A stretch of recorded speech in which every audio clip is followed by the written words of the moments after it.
right before Christmas, Mickey was determined to find the right present.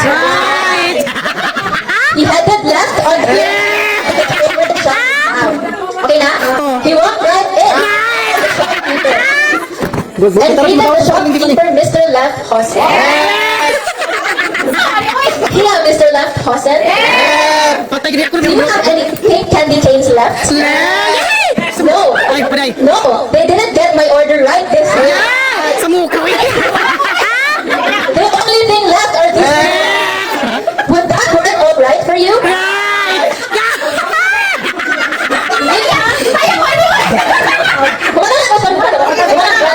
Mickey knew that would be just right.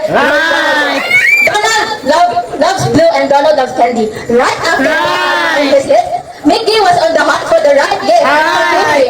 Mickey looked left and saw a left-handed fish.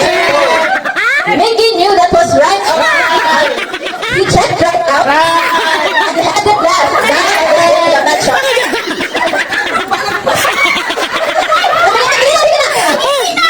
Next was his right or left. What would be the right thing for Don?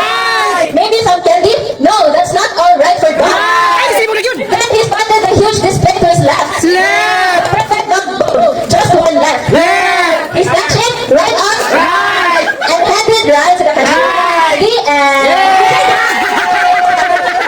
Isa pa. Sige, tulong isa. Kisa pagbulit ito.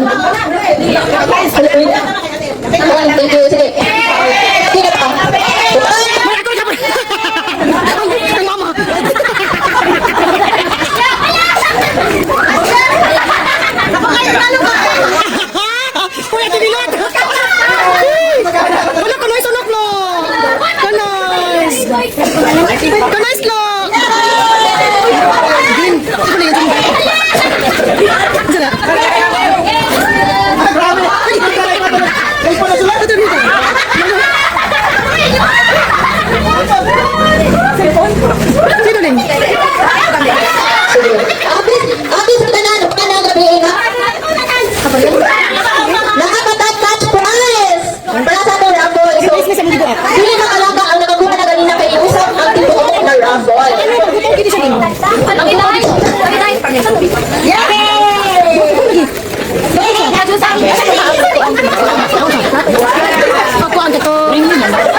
Ang sorry. Ang sorry.